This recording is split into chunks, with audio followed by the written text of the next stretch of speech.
సొగసులో గిలకలవుతుంటే పూర్తిగా నా బండారం వెలికి లాగుతుంటే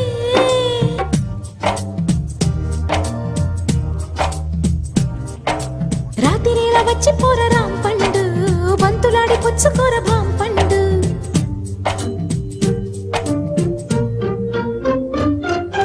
కాస్త నన్ను నేను నిన్ను నువ్వు ఆపుకుంటే